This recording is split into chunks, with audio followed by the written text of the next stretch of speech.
Assalamualaikum warahmatullahi wabarakatuh. Selamat siang, Bapak Desa. Bismillah, alhamdulillah, la haula wala quwwata illa billah, amma ba'du. Yang terhormat Bapak Kepala Sekolah SD Negeri 1 Abaji, Bapak Parija SPD SD. Yang saya hormati Bapak Ibu Dewan Guru SD Negeri 1 Abaji. Juga yang saya hormati Bu Krista sebagai pelaksanaan guru penggerak pada kesempatan hari ini, definisi yang nanti akan disampaikan pada kesempatan hari ini. Namun pertama sebelumnya mari kita ucapkan puji syukur dari Allah Subhanahu wa Ta'ala atas segala limpahan rahmat dan hidayahnya, sehingga pada kesempatan siang hari ini kita bisa berkumpul dalam satu acara, yaitu pelaksanaan penyampaian diseminasi oleh guru penggerak Bu Krista.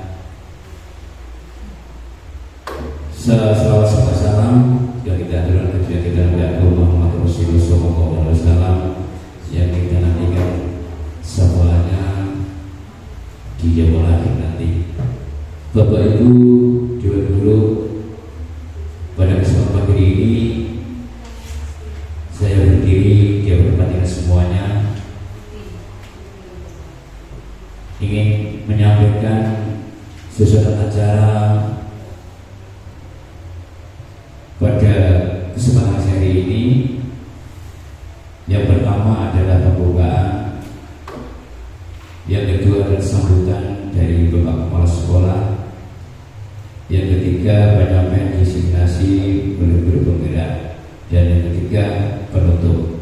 Namun sebelum acara pada siang hari ini dimulai, mari kita buka dengan bacaan basmalah.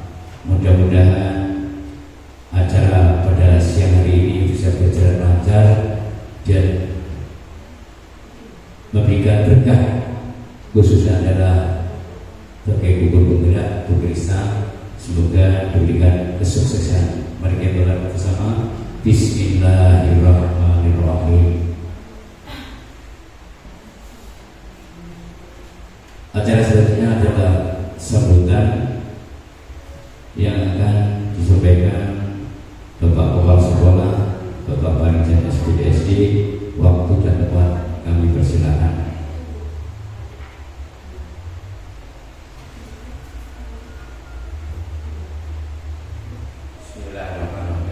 Assalamualaikum warahmatullahi wabarakatuh. Waalaikumsalam.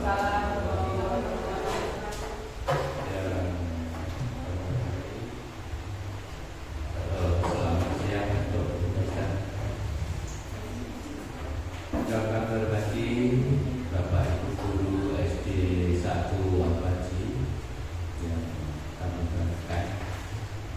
Pada pagi hari ini kita melaksanakan diseminasi budaya positif di sekolah untuk guru penggerak. Bapak Ibu langsung saja kemudian mempercepat momok yang baik. Yang pertama, program dari pemerintah, program dari Kemendikbud yang saat ini sudah menginjak tahap yang ke-11. Bapak Ibu guru terutama yang masih muda,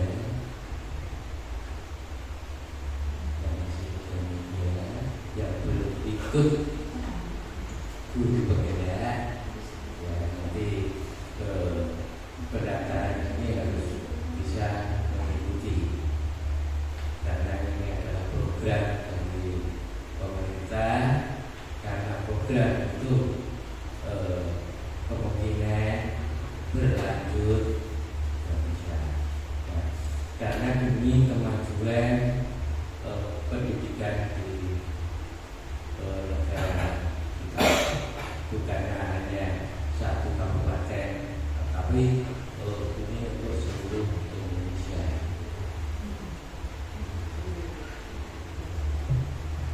Yang pertama, alhamdulillah SD Jawa Haji sudah mulai yaitu mental CPD, yaitu Jawa Ustaz dan untuk yang lain mengenai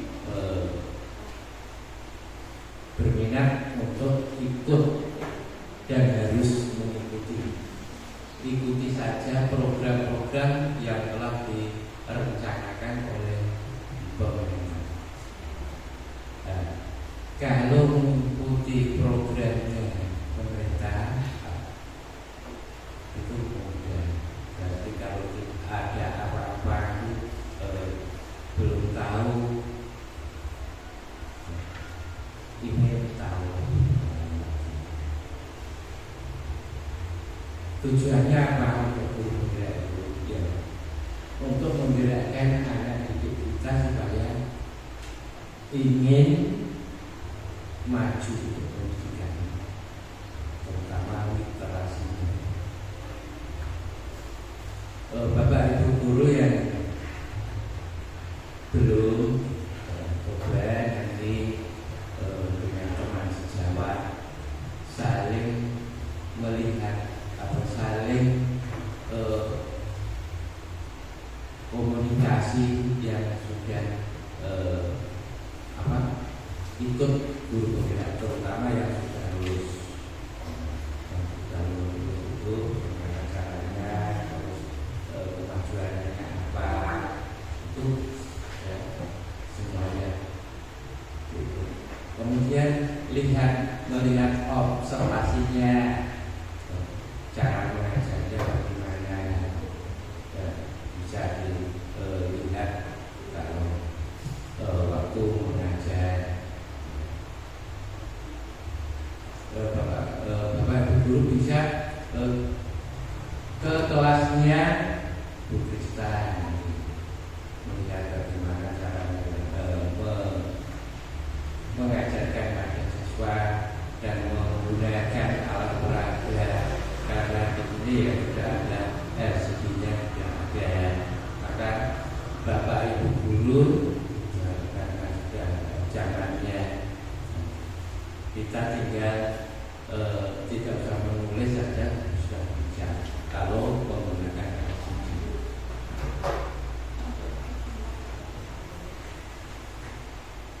Yang selanjutnya, karena ini adalah untuk kemajuan SD kita, ya memang harus ada kerjasama dengan teman sejawat.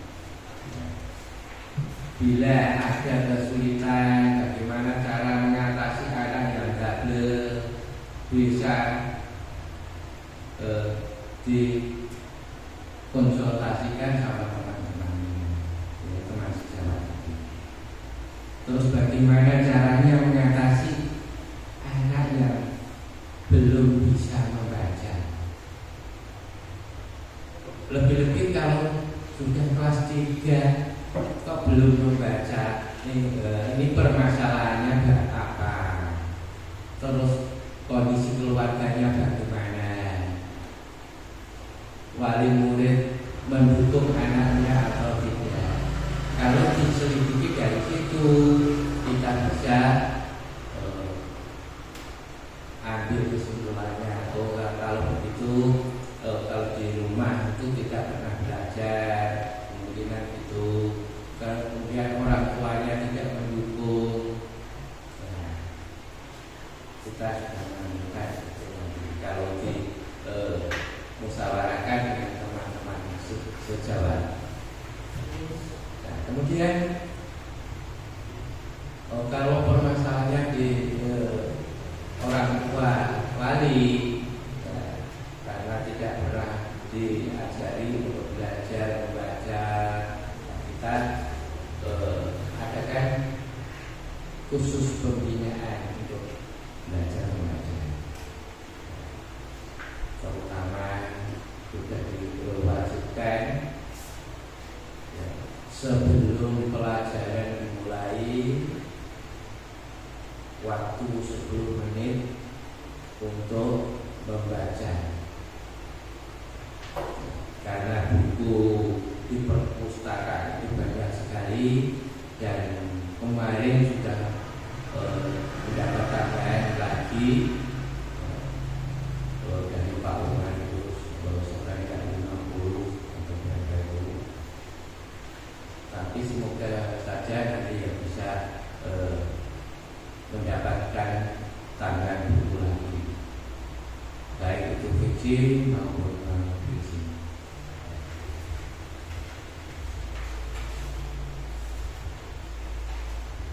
Yang berikutnya atau yang selanjutnya itu sangat penting lagi antara guru penggerak dengan teman sejawat. Bila ada permasalahan di kelas, kekurangannya apa, terus bagaimana caranya, nanti kan bisa tujuannya itu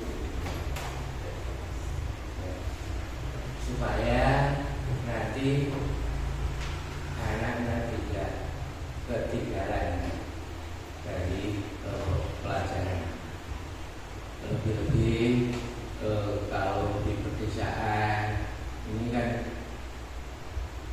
otomatis kurang semangat untuk orang lain, ya, untuk mendorong anaknya untuk belajar yang lebih baik,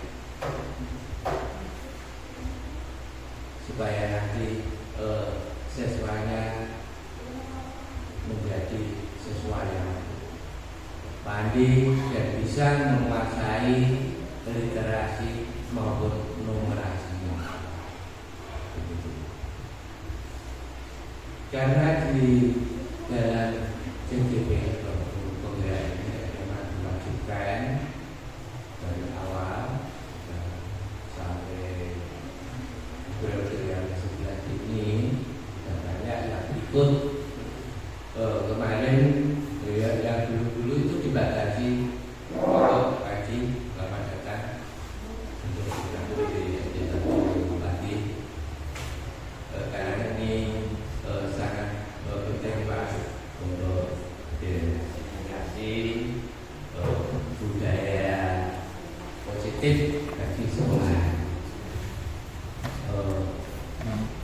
Yang berikutnya, kalau Bapak Ibu mengikuti alur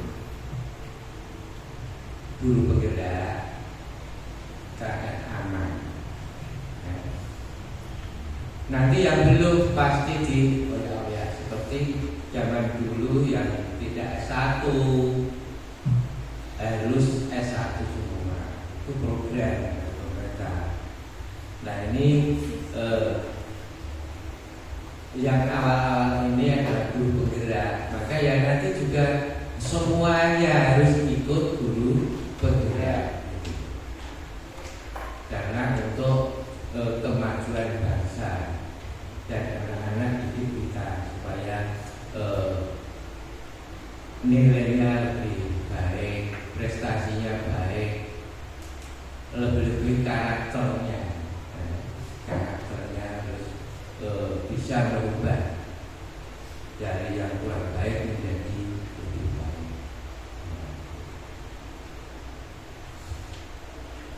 Yang lebih penting lagi tadi ya, bila ada permasalahan yang terjadi di dalam kelas, bagaimana cara mengatasinya, dan itu dikomunikasikan, didiskusikan dengan teman sejawatnya. Nah, setelah ada permasalahan seperti itu, sudah dikomunikasikan sama teman sejawat, pasti kita coba untuk mengubah itu. Memang harus telaten, sabar, ikhlas, ya, itu terutama ikhlas, karena Bapak Ibu memang profesinya di guru ya harus sabar menghadapi permasalahan. Anak yang kurang pintar harus sabar untuk mendidik dia.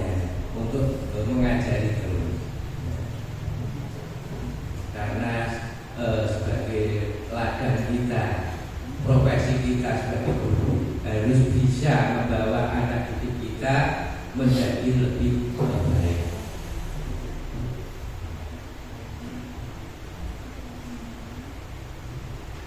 Karena di SD 1 atau ini baru diawali 1, yang lainnya ya harus lagi nanti tahap berikutnya. Karena apa? Masih muda-muda dan masa kerjanya yang masih puluhan tahun. Tapi yang masa kerjanya tinggal 1 tahun seperti saya yang tinggal beberapa bulan, tidak mengikuti program. Tetapi Bapak Ibu karena yang muda-muda ini harus ikut semua untuk mengikuti guru berat. Tidak hanya yang PNS saja, P3 sudah banyak yang ikut guru berat.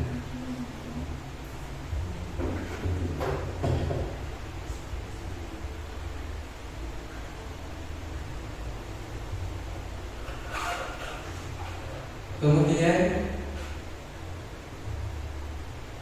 setelah itu nanti mungkin diwajibkan. Nah, terus kalau yang utama dan yang pertama yang diutarakan oleh kepala dinas maupun dari Kemendikbud, ini yang diambilkan kepala sekolah utamanya ini nanti dari guru penggerak. Berarti yang tidak ikut guru penggerak nanti tidak bisa menjadi kepala sekolah, menjadi pengawas, itu tidak bisa. Kemungkinan juga untuk kenaikan pangkat ya juga diperhitungkan. Kemungkinan begitu. Ya. Kalau kita mengikuti alur pemerintah, kita aman, tidak ada permasalahan. Itu harapan dari saya. Ya. Kalau mengikuti apa yang diprogramkan, kita enak. Ya. Kalau kita mengikuti, ya nanti yang rugi Bapak Ibu sendiri. Oh, karena seperti dulu saya itu yang teman-teman yang mengajak dari program yang harus S1, guru SD harus S1 semua itu ya banyak yang tidak mau karena guru SD harus S1 itu banyak yang bilang gitu. Tetapi sudah diwajibkan harus S1. Kalau tidak S1 ya tidak bisa menjadi guru P3 maupun PPNS. Seperti contohnya SD yang lain itu yang belum S1 ya tidak bisa menjadi P3. Ya, tidak bisa menjadi P3. Ya seperti SDG yang lain ada yang sudah di TT puluhan tahun belum S1 ya tidak bisa. Mungkin yang sudah S1 tapi masih terkatung-katung yaitu belum bisa diangkat menjadi P3. Terutama yang CPNS seperti Mas Rio itu nanti kalau bisa ikut PDP dulu, nanti setelah masuk Kapolri ya sudah mempunyai sertifikat pendidik. Nanti kalau ada CPNS itu nilainya dipertimbangkan dan diutamakan. Yang rata-rata yang CPNS itu yang muda-muda, yang masih kebul-kebul lulusan dari perguruan tinggi. Biasanya diangkat yang banyak, ya. Ya. Nanti Mas Rio harus ikut PBG pajak, supaya nanti bisa diangkat menjadi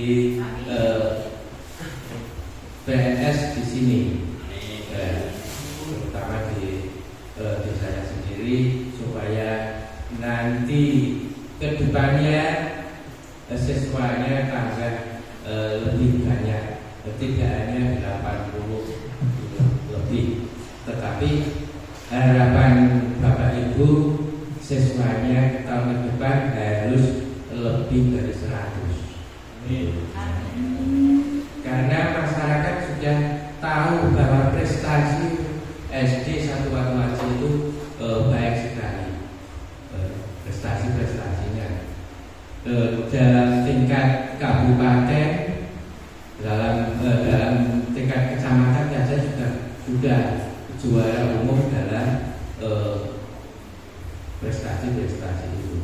Lebih-lebih nanti bulan Desember ada lomba MAPSI, harus juara umum lagi.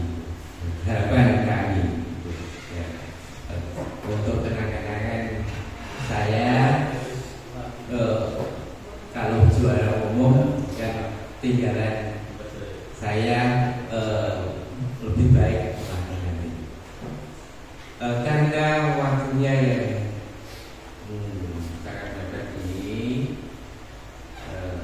dan cukup dari kami. Bila ada yang baik, ada yang benar, itu adalah petunjuk dari Tuhan Yang Maha Kuasa. Bila ada kesalahan, kekurangan, itu memang kebutuhan saya. Akhir kalam, assalamualaikum warahmatullahi wabarakatuh. Terima kasih sambutan yang disampaikan Bapak Kepala Sekolah. Mudah-mudahan bisa menginspirasi untuk Bapak Ibu guru yang masih muda atau sudah berjalan sebagai guru penggerak. Bapak Ibu guru, acara selanjutnya adalah acara yang kedua, penyampaian diseminasi budaya positif di sekolah yang akan disampaikan Bu Krista. Waktu dapat dipersilakan.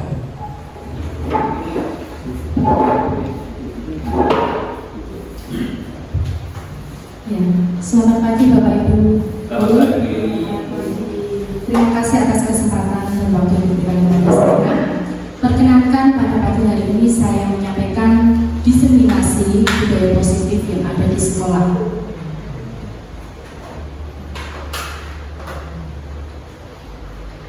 Ini dirinya pasti sudah tahu dengan saya. Saya adalah Krista Dewi Kusuma. Di sini saya sebagai calon penggerak angkatan 10 dari Kabupaten Jepara. Sebelum saya menyampaikan materi pada pagi hari ini, saya ingin mengajak Bapak Ibu semua untuk melihat satu video.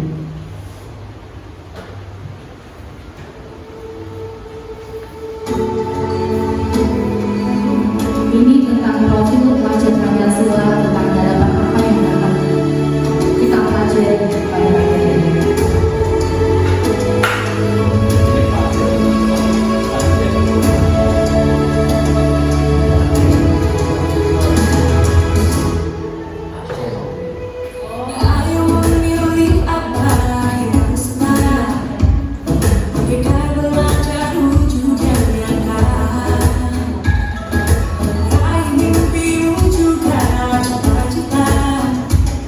Generasi emas Indonesia.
ini adalah lagu tentang profil pelajar Pancasila. Sebagai seorang guru, pasti kita akan kaitannya dengan dunia pendidikan. Nah, menurut Bapak Ibu, istilah pendidikan dan pengajaran itu apakah suatu hal yang sama ataukah sesuatu yang berbeda? Berbeda. Kalau berbeda, bedanya di mana? Ada yang bisa memberikan pendapat? Monggo, kita diskusi saja.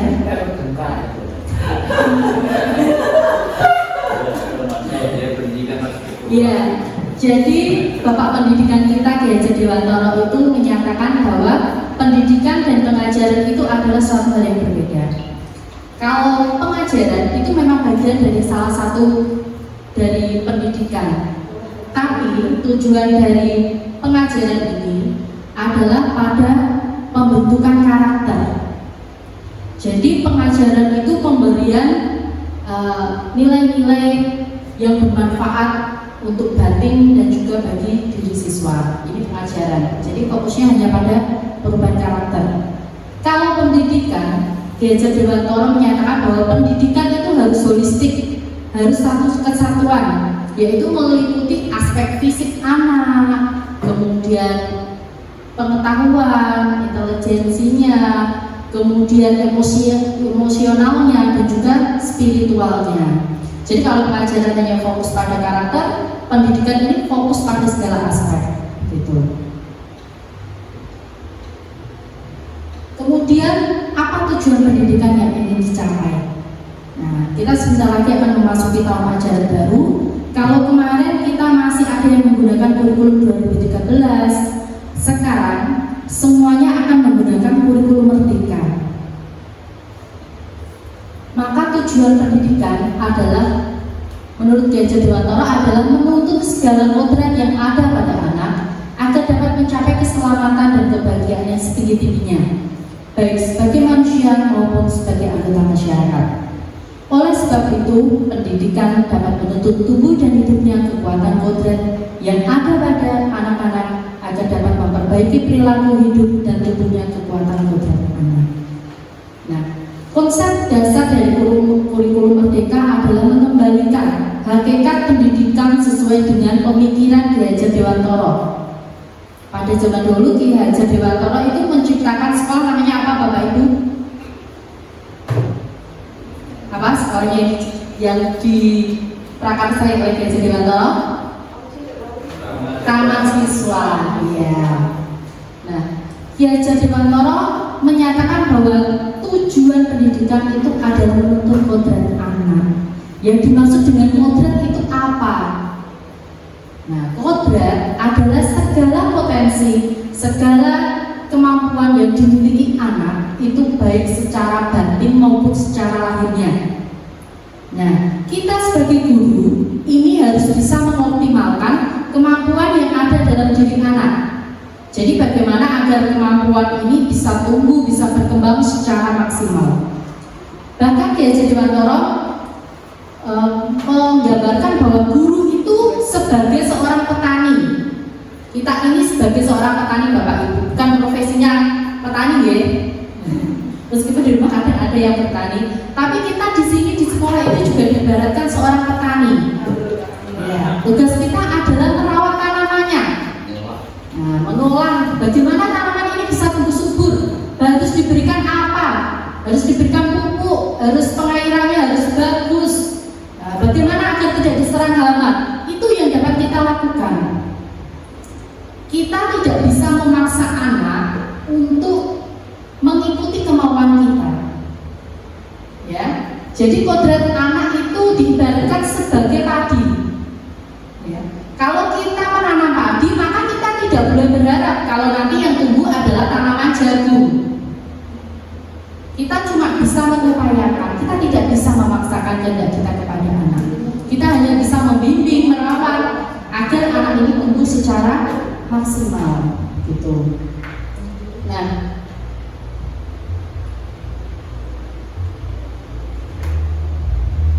budaya positif. Ki Hajar Dewantoro menyatakan bahwa pendidikan itu erat kaitannya dengan kita itu kemarin ada sedekah bumi. Nah, nilai-nilai yang ada pada masyarakat tentang sedekah bumi, misalkan nilai gotong royong, nah, itu bisa diterapkan dalam dunia pendidikan, mempengaruhi diri anak. Nah, budaya positif di sekolah itu adalah nilai dan kebiasaan di sekolah yang berpihak pada anak agar mereka dapat berkembang menjadi pribadi yang kritis, penuh hormat, dan bertanggung jawab sesuai dengan profil pelajar Pancasila.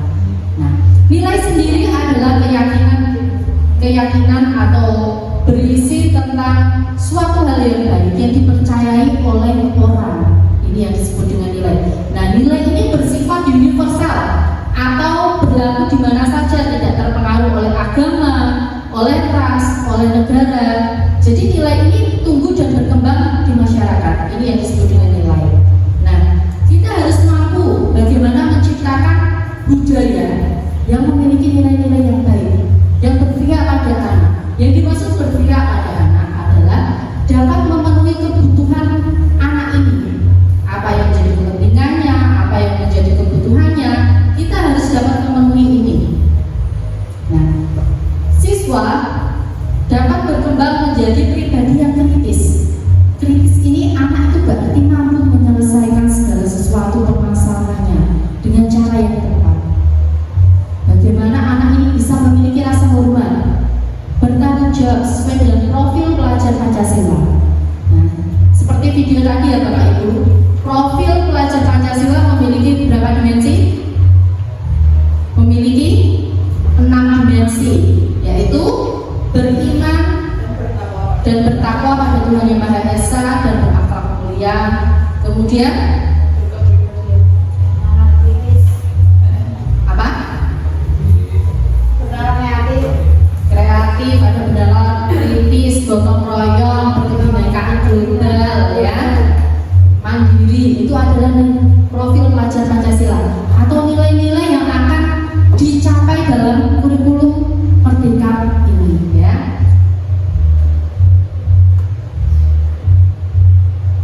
Konsep maupun budaya positif untuk membentuk suatu budaya yang positif, maka kita harus melakukan beberapa perubahan.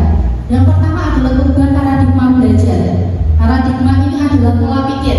Jadi sebelum kita melakukan perubahan, membentuk budaya positif, maka kita harus bisa merubah pola pikir kita terhadap murid terlebih dahulu. Kemudian kita bisa menerapkan disiplin positif dalam sekolah. Nah, disiplin ini erat kaitannya dengan hukuman. Itu adalah suatu hal yang salah. Kemudian kebutuhan dasar manusia, bahwa manusia itu memiliki kebutuhan yang harus dipenuhi. Dan terkadang anak kalau berbuat salah atau nakal di mata kita, itu dia memiliki alasan untuk memenuhi kebutuhan dasarnya. Kemudian ada motivasi perilaku manusia yang mendasari manusia untuk bersikap, berperilaku. Kemudian ada posisi kontrol guru. Ini yang sering kita lakukan. Ada 5 posisi kontrol guru. Ada posisi guru sebagai seorang penghukum, sebagai teman. Nah, ini nanti kita akan pelajari bersama. Kemudian keyakinan kelas. Nah, ini kita harus membentuk keyakinan kelas. Kemudian ada segitiga restitusi. Nah, ini kemarin sudah di PMM itu sudah ada tentang hukuman, konsekuensi dan juga restitusi. Kita akan pelajari pada pagi ini. Yang pertama adalah perubahan paradigma belajar. Pembelajaran dengan paradigma baru dirancang berdasarkan prinsip pembelajaran yang terdiferensiasi, sehingga setiap murid dapat belajar sesuai dengan kebutuhan dan tahap perkembangannya sesuai dengan profil pelajar Pancasila. Nah, kalau kemarin kurikulum 2013 ini kan pendekatannya bisa bermacam-macam, maka pada kurikulum Merdeka ini pembelajarannya menggunakan pendekatan diferensiasi. Nah, di sini adalah tugas guru yang paling berat, yaitu kita harus mampu membuat pembelajaran itu berdasarkan kebutuhan murid. Ya, jadi bakatnya anak itu apa? Kalau biasanya dulu kita menggunakan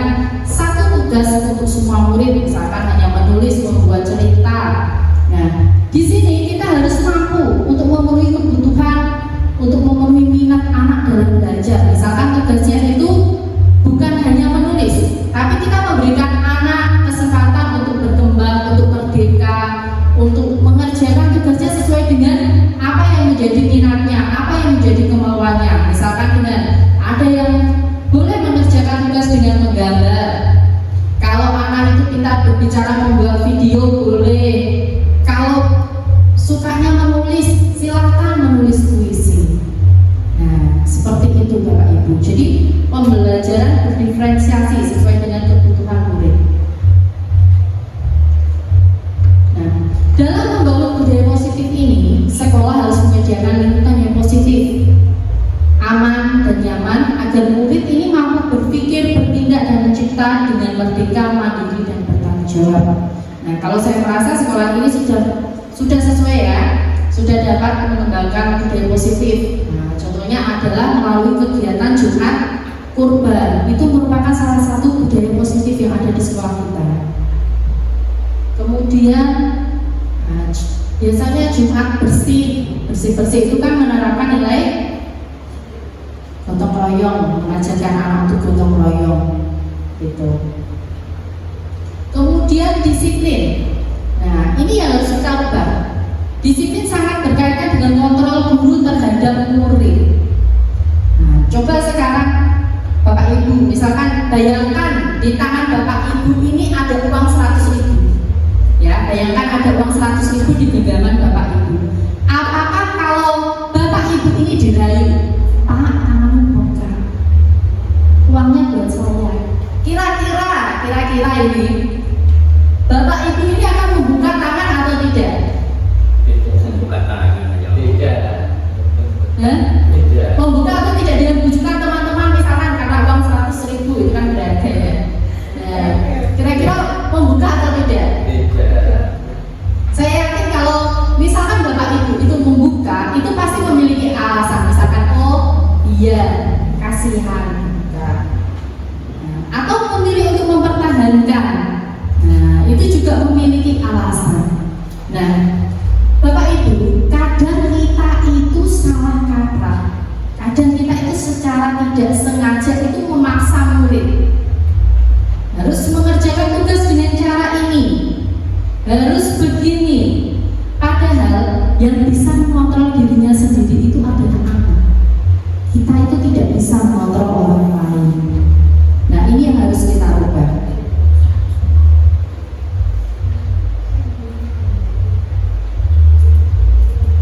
Perubahan paradigma menurut teori kontrol dari Dr. William Glasser menyatakan bahwa yang pertama, ilusi guru mengontrol murid. Nah, ini guru ini sering berpikir bahwa saya itu dapat mengontrol murid saya. Siswa saya itu akan manut kalau saya begini. Nah, ini adalah sesuatu yang salah. Anak itu tidak bisa dikontrol. Kalaupun anak itu bisa dikontrol, itu karena anak ini memperbolehkan dirinya untuk dikontrol. Nah, ini kalau kita mau refleksi, diri kita pun sama. Kita kalau dipaksa orang lain itu pasti tidak mau. Kalaupun kita mau menurut dengan bujukan dan sebagainya, itu karena diri kita memperbolehkan. Yang kedua, bahwa ilusi semua penguatan positif itu efektif dan bermanfaat. Nah, penguatan positif itu misalnya bujukan, kita membujuk murid agar manut, agar mengerjakan tugas, tapi itu bukan sesuatu yang efektif. Karena kalau anak mulai menyadari bahwa bujukan itu tidak akan berlaku, karena itu hanya motivasi eksternal, bukan dari dirinya, bukan dari kesadarannya. Maka ketika anak sadar, maka akan terjadi tidak akan mau melakukan. Kemudian ilusi bahwa kritik dan membuat orang merasa bersalah itu dapat menguatkan karakter. Padahal dengan kita memberikan kritik, dengan membuat orang merasa bersalah, ini akan membuat anak itu menjadi pribadi yang gagal. Anak itu akan merasa rendah diri. Nah, kemudian ilusi bahwa orang dewasa memiliki hak untuk memaksa. Ini terkadang kita juga lakukan. Saya lebih tua, saya ini guru, kamu harus manut dengan saya, kamu harus taat. Nah, ini adalah sesuatu yang salah. Nah, kita sebagai guru harus bisa merubah pola pikir ini, Bapak Ibu.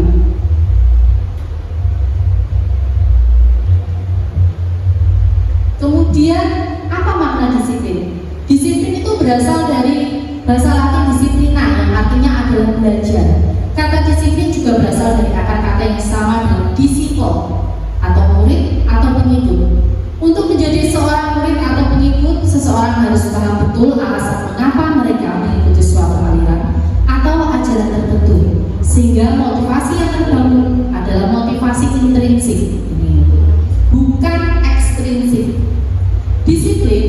diri dapat membuat seorang menggali potensinya menuju pada sebuah tujuan, sesuatu yang dihargai dan bermakna.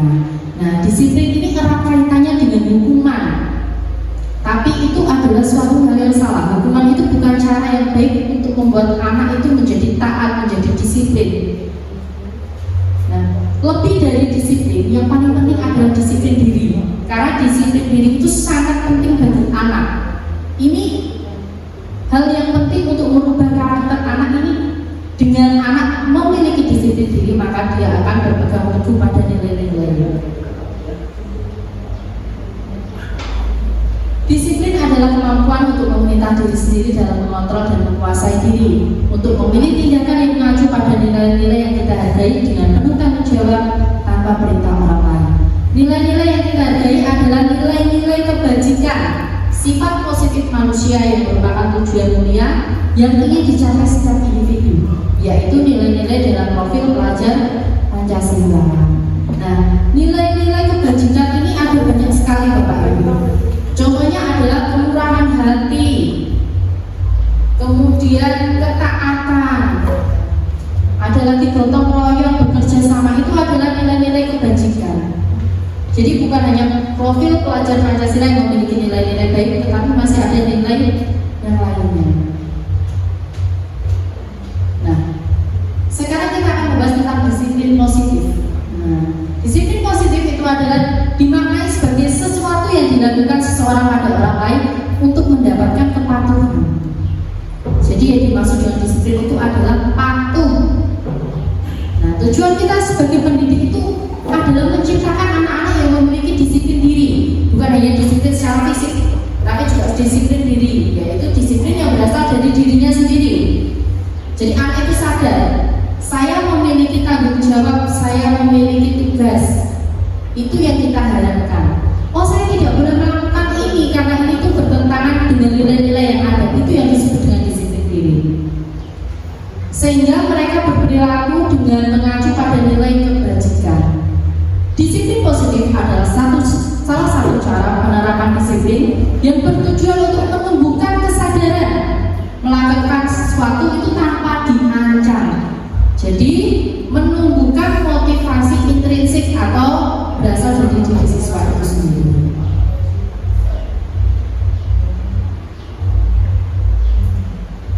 Sekarang kita akan membahas tentang 5 kebutuhan dasar manusia. Yang pertama adalah bertahan hidup. Ini adalah kebutuhan yang bersifat fisiologis, harus dipenuhi. Contohnya adalah makanan. Ini kebutuhan untuk bertahan hidup. Makanan, kesehatan, kemudian rasa aman, keturunan. Ini adalah kebutuhan untuk bertahan hidup. Kemudian kebutuhan untuk merasa diterima. Untuk merasa diterima ini membutuhkan koneksi sosial dengan orang lain.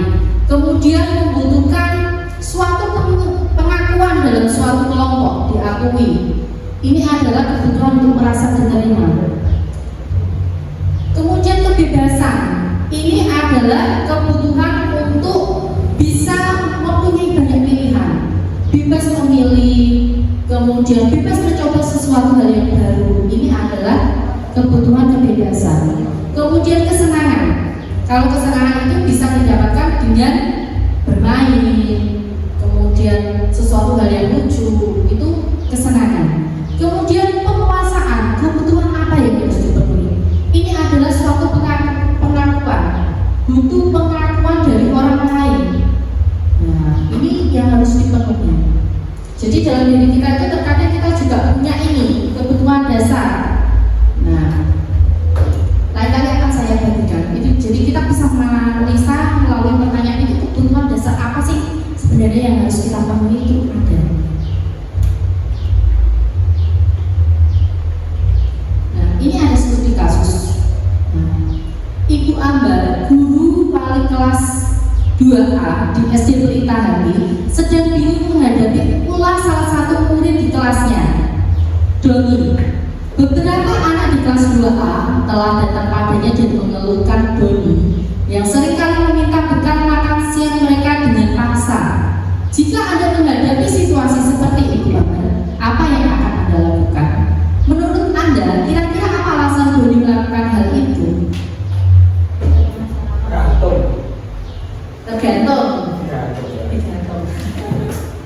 Ya, jadi kita dari masalah ini tuh kita bisa mengambil beberapa kesimpulan. Kebutuhan apa sih yang tidak dipenuhi Doni ini? Kenapa kok sampai merebut dekat-dekat temannya? Nah, itu bisa jadi. Iya, itu kalau berdasarkan 5 kebutuhan tadi, maka yang pertama Doni ini memenuhi kebutuhan dasarnya untuk bertahan hidup. Karena merasa lapar sehingga merebut makanan temannya. Kemudian kalau sudut pandang kita dirubah lagi. Doni ini ingin apa? Ingin merasa diperhatikan temannya dengan merebut itu. Ingin diakui juga bisa. Nah, bahwa temannya tidak ada yang berani dengan dia. Itu juga bisa dipenuhi. Kemudian juga ingin melihat ekspresi temannya. Nah, kadang itu ada anak yang kalau temannya susah itu malah seneng, jahil, ya, karena dia memiliki jiwa jahil. Jadi ketika temannya dikerjai, direbut segala sesuatunya, dia menikmati ekspresi temannya untuk kesenangannya sendiri. Jadi kita sebagai guru itu juga sama. Untuk mengatasi suatu permasalahan, kita tuh jangan hanya terpaku pada satu sudut pandang, tapi kita harus mengerti apa alasan anak melakukan hal ini, melakukan pelanggaran ini yang harus kita pahami. Motivasi perilaku manusia. Motivasi itu merupakan dorongan yang timbul dalam diri seseorang secara sadar atau tidak untuk melakukan sesuatu dengan tujuan tertentu. Nah, tujuannya apa? Nah, manusia itu memiliki 2 motivasi, yaitu motivasi intrinsik dan ekstrinsik atau internal dan eksternal. Di mana internal itu berasal dari dirinya dan eksternal itu berasal dari sekitarnya, lingkungannya. Nah, tujuan seseorang melakukan sesuatu itu yang pertama menghindari ketidaknyamanan. Contohnya adalah anak berangkat lebih pagi itu agar tidak mendapat hukuman. Itu kenapa? Karena dia menghindari ketidaknyamanan ketika dia merasa dihukum. Kemudian mendapatkan imbalan atau penghargaan dari orang lain, baik itu pujian, hadiah, itu yang biasa dilakukan. Nah, kemudian yang lain adalah karena memang dia menghargai nilai kebajikan diri sendiri. Nah, ini yang akan membentuk anak itu menjadi pribadi yang sukses, bukan menjadi identitas gagal. Contoh motivasi perilaku manusia. Kalau untuk menghindari ketidaknyamanan, itu yang menjadi pertanyaannya adalah apa yang terjadi jika saya tidak melakukannya? Kalau saya tidak berangkat pagi, apa yang akan terjadi? Nah, akan dihukum. Nah, ini adalah motivasi eksternal, berasal dari luar karena bukan dari kesadaran dirinya. Dia terpaksa. Kemudian untuk mendapatkan imbalan dari orang lain, apa yang akan saya dapatkan jika melakukannya? Nah, jadi berdasarkan hadiah, ini motivasi eksternal. Untuk mendapatkan rasa puas dari dalam diri, apa yang akan terjadi jika saya melakukannya? Nah, ini merupakan motivasi internal. Karena anak memikirkan dirinya, berasal dari dirinya, bukan dari orang lain, bukan karena hukuman, bukan karena hadiah. Nah, ini yang harus kita terapkan bahwa anak itu memiliki motivasi internal. Nah, explicating sebentar Bapak Ibu. Clue-nya adalah putar balik. Kalau dari Kediri ke Madiun ada 1 putar balik, dari Madiun ke Magetan tidak ada putar balik. Kalau dari Magetan ke Tulung Agung ada berapa putar balik? Clue-nya adalah putar balik. Ada berapa? Clue-nya adalah putar balik. Kalau Kediri ke Madiun ada 1, kemudian Madiun ke Magetan tidak ada. Kalau dari Magetan ke Tulung Agung ada berapa putar balik?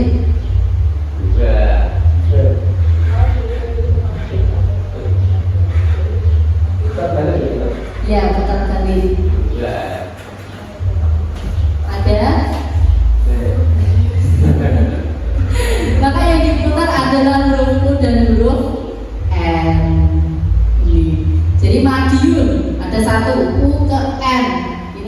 satu putar keliling. Kemudian kalau magetan karena tidak ada U, jadi kan ini hanya ada R, jadi tidak ada pertukaran. Dua. Kalau ini U menjadi N maka ada 2. Jadi yang diputar adalah huruf U menjadi huruf N atau sebaliknya. Nah ini satu lagi, clue-nya adalah satu angka. Jika 3 ditambah 5 adalah 8, 11 tambah 5 adalah 7. Berapakah 10 ditambah 35? Berapa? 11. Satu angka. Clue-nya adalah satu angka. 9. Iya, 9 betul. Dapat dari mana? 11 ditambah 5 itu hasilnya berapa Bapak Ibu?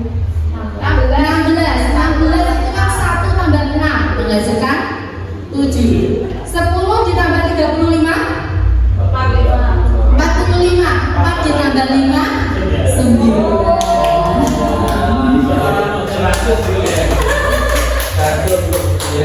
Kurangnya adalah satu angka. Nah, materi berikutnya adalah konsep disiplin.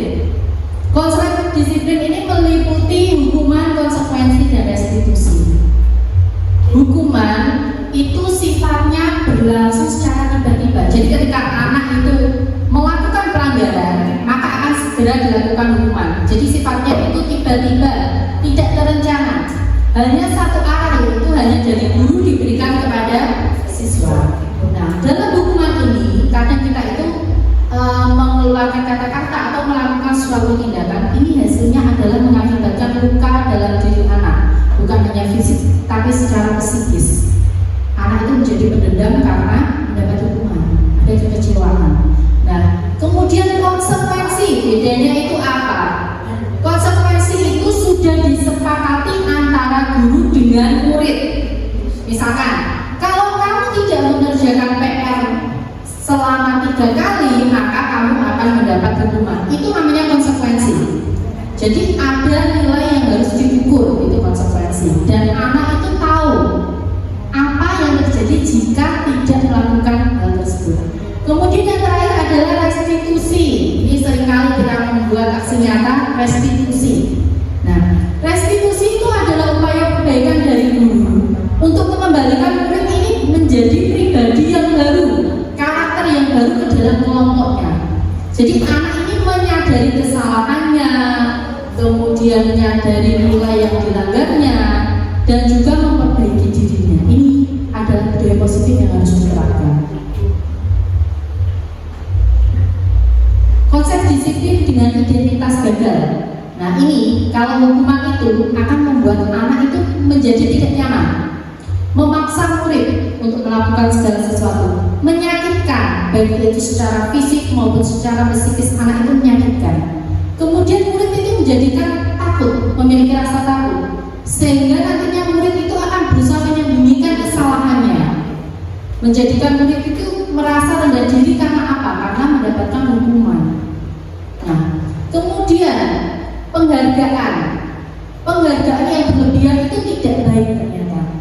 Misalkan pemberian ranking, pemberian hadiah, label anak pintar, itu tidak baik untuk perkembangan anak. Kenapa?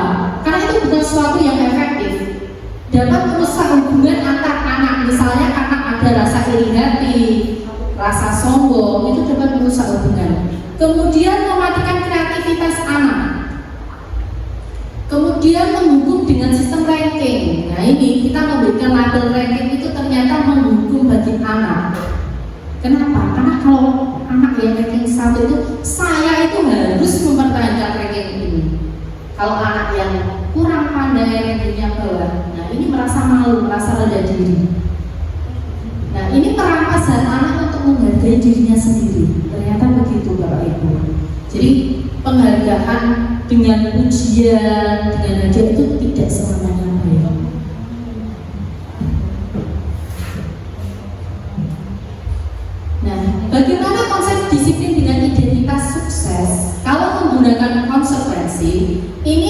berlaku jangka pendek. Ketika anak menyadari kesalahannya, siap menerima hukuman, oke, saya bersalah, seperti itu.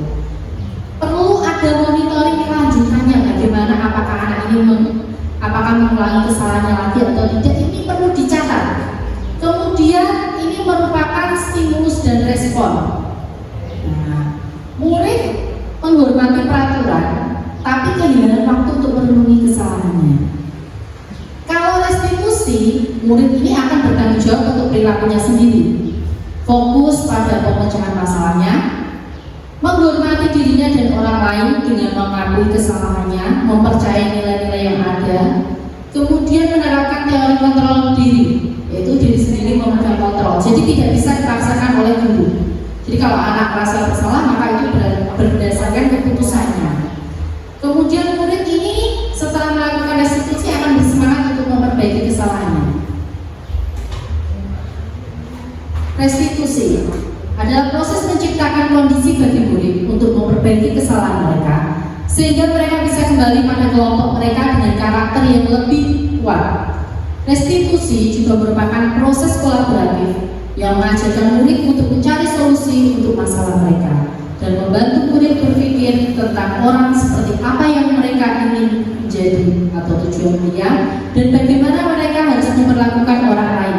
Husen 2004. Ini adalah pengertian restitusi. Jadi butuh kolaborasi antara murid dengan guru untuk membantu murid ini menjadi sadar apa yang menjadi kesalahannya. Begitu. Ciri-ciri restitusi itu bukan menebus kesalahan, anak itu tidak bertanggung jawab atas kesalahannya, tapi belajar dari kesalahannya. Kemudian memperbaiki hubungan antara misalkan guru dengan siswa atau siswa dengan siswa ketika bertengkar, ini untuk memperbaiki. Kemudian restitusi tawaran, bukan paksaan.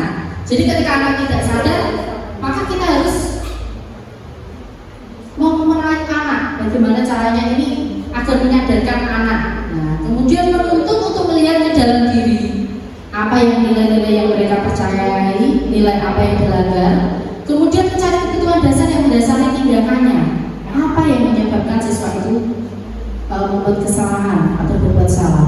Kemudian fokus pada karakternya, bukan pada tindakannya. Menguatkan dan fokus pada solusi untuk memperbaiki kesalahannya.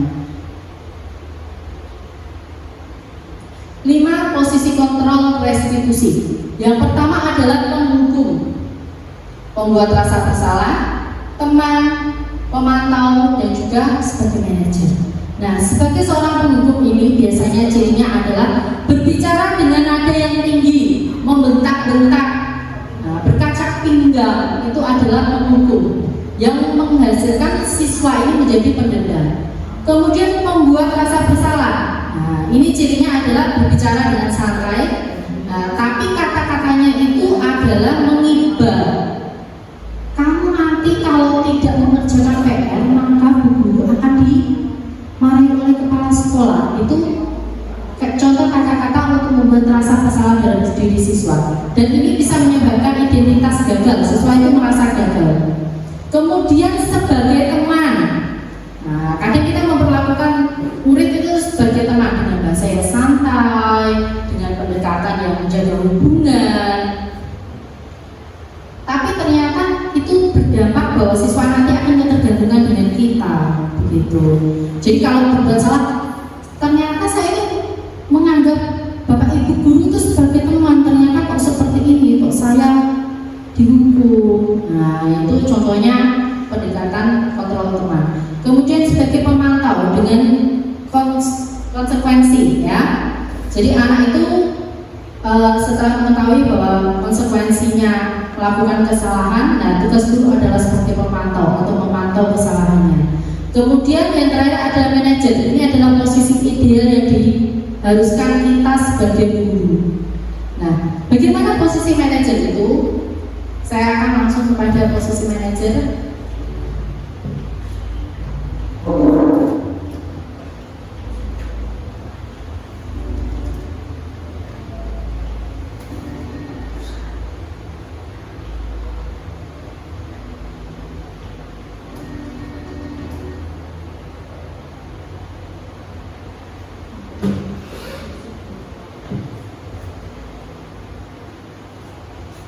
Ini adalah contoh dari posisi pemantau atau monitor.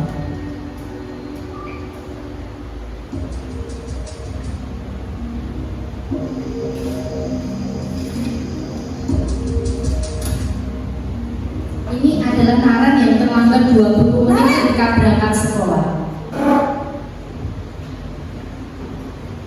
Selamat pagi, Bu. Naren, apa peraturan sekolah kita tentang jam berapa kita harus masuk sekolah, Nak? Kita harus di sekolah jam 7, Bu. Iya, betul. Sekarang sudah jam 7.20. Naren sudah tahu konsekuensinya jika terlambat hadir. Paham, Bu. Saya harus tinggal kelas pas jam istirahat selama 20 menit. Iya, benar. Konsekuensinya demikian. Jadi nanti jam 9.30 pas istirahat, kamu harus tinggal di kelas, kerjakan tugas tambahan untuk ketertinggalan kamu. Ini adalah contoh dari tugas guru, kontrol guru yaitu sebagai pemantau. Posisi pemantau mengandalkan penghitungan atau data untuk mengontrol murid. Jadi Guru menggunakan data. mengarahkan murid berdasarkan peraturan dan konsekuensi. Seorang pemantau menunjukkan bahasa tubuh dan ekspresi wajah yang datar dan cenderung formal. Nah, itu adalah contoh posisi kontrol. Nah, ini ada contoh 5 posisi kontrol dan juga dampaknya terhadap anak. Jadi bisa membentuk identitas yang gagal atau identitas yang berhasil atau sukses. Nah, yang membuat identitas anak gagal itu adalah posisi kontrol pendukung dan pembuat rasa bersalah karena tidak memunculkan motivasi intrinsik. Nah, sedangkan yang teman dan pemantau ini identitas berhasil tapi tetap motivasinya dari luar atau ekstrinsik. Nah, posisi yang paling bagus adalah manajer, yaitu menghasilkan identitas berhasil dari dirinya siswa itu sendiri.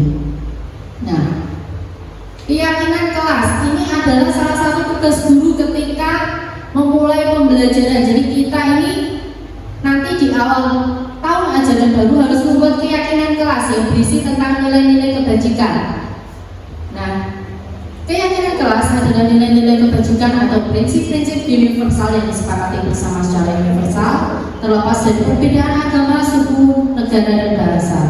Menurut Russell 1998, suatu keyakinan akan lebih memotivasi seseorang dari dalam atau intrinsik. Seseorang akan lebih bersemangat untuk mengikuti peraturan jika dibuat dari dirinya sendiri. Langkah membuat keyakinan kelas adalah siswa menulis keyakinan yang mereka inginkan. Guru dan siswa bisa mengulas keyakinan yang telah ditulis. Guru dan siswa memilah keyakinan kelas yang penting, kemudian mengubah keyakinan kelas menjadi kalimat positif dan mengecek dan menyepakati keyakinan kelas. Ini adalah salah satu contoh tentang keyakinan kelas yang dibuat oleh saya dan juga kelas 3.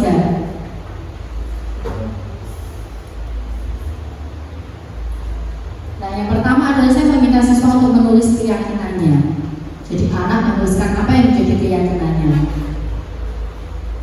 Kemudian membahas keyakinan yang telah ditulis anak. Kelas seperti apa yang mereka inginkan. Kemudian dari nilai-nilai yang sudah dituliskan siswa, saya mengkategorikan atau memilah keyakinan kelas menjadi beberapa yang sesuai. Biasanya kan anak menuliskan ada yang sama.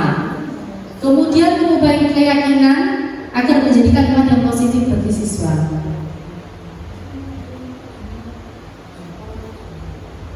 Yang terakhir adalah menyepakati keyakinan kelas. Jadi memastikan bahwa semua siswa ini setuju dengan nilai-nilai yang ada.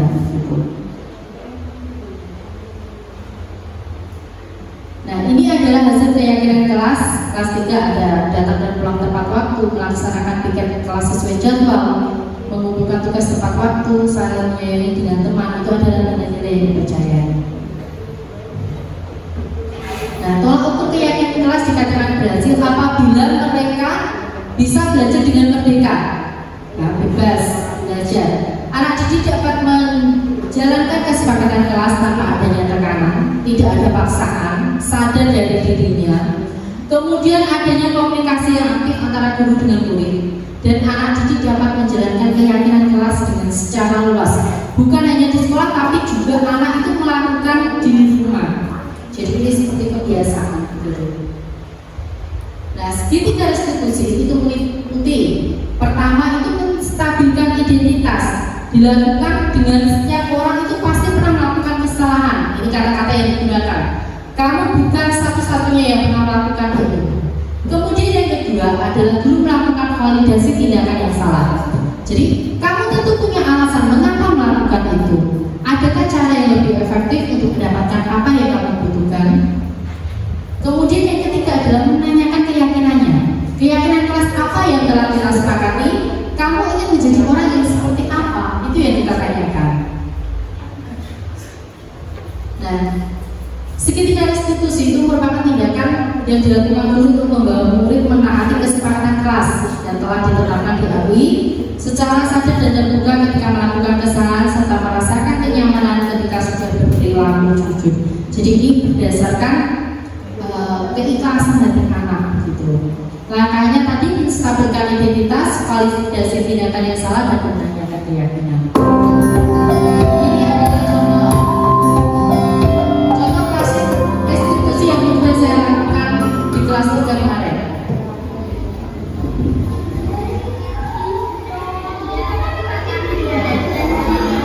Ceritanya Nadia ini tidak mengerjakan PR karena tidak mengikuti piket, ya. Jadi Nadia ini tidak mengerjakan piket karena lapar. Jadi makan dulu tidak piket. Selamat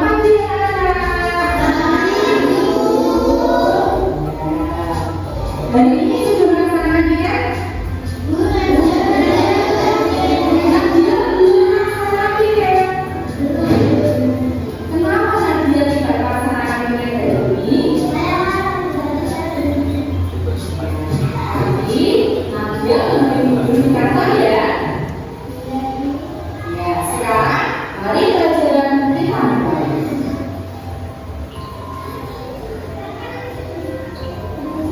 Oh iya, silakan Mas. Kemudian setelah tahu kenapa perlu ini. Jadi menyerah menanyakan apa yang menjadi penyebabnya dan melakukan piket. Manusia harus bisa memperbaiki apa yang menjadi kesalahan. Udah, coba sekarang kita lakukan ini. Kenapa Nadia hari ini bisa tidak melaksanakan piket?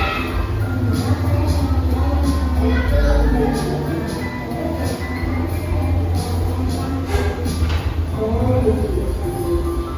Dan akan masukkan kesepakatan kelas ini sudah kita sepakati. Apa coba?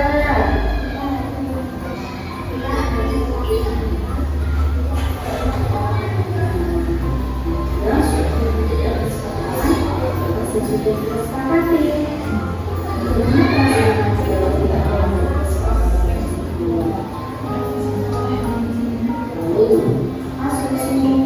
Kita harus menanyakan apa yang menjadi harapan kedepannya, apa yang akan dilakukan untuk memperbaiki kesalahannya. Ini yang kita lakukan. Dengan apa? Dengan menanyakan kembali keyakinan apa yang dipercayai oleh dia. Kamu seperti apa? Saja sekali. Dia sudah menyadari apa kesalahan.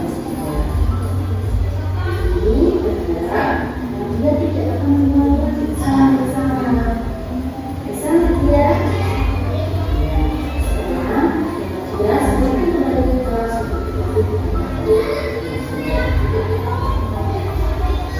Ini adalah contoh dari penerapan restitusi. Nah, yang kita lakukan adalah menstabilkan identitas ini untuk membuat anak merasa gagal menjadi berbuat salah menjadi positif terhadap dirinya. Nah, dengan cara apa? Berbuat salah itu wajar. Tidak ada manusia yang sempurna, semua orang pasti pernah berbuat kesalahan. Itu kata-kata yang digunakan ciri khasnya.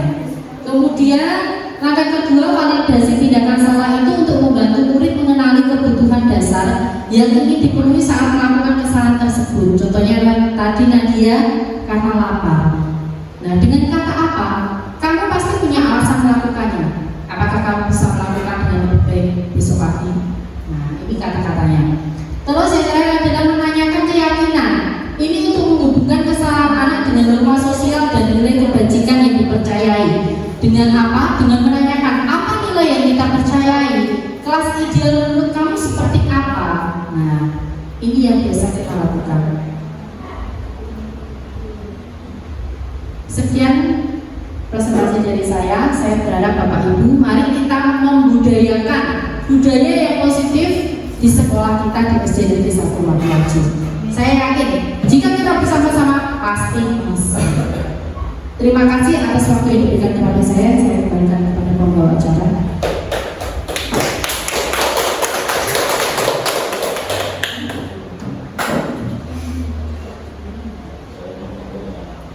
Terima kasih.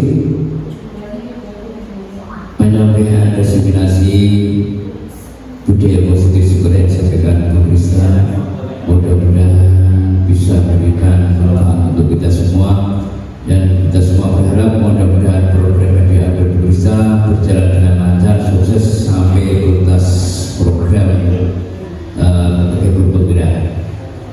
Bapak Ibu, usai sudah rangkaian acara pada kesempatan siang hari ini, namun sebelum ditutup, mari kita baca basmalah bersama-sama. Alhamdulillah bersama-sama bagi pemirsa bersama menyaksikan. Mari kita antar bersama. Alhamdulillahirabbil alamin. Jadi kami sebagai pembawa acara pada kesempatan hari ini dari awal hingga akhir bila ada kekurangan yang kurang berkenan, dibacakan semuanya, mohon maaf sebesar-besarnya. Wassalamualaikum warahmatullahi wabarakatuh.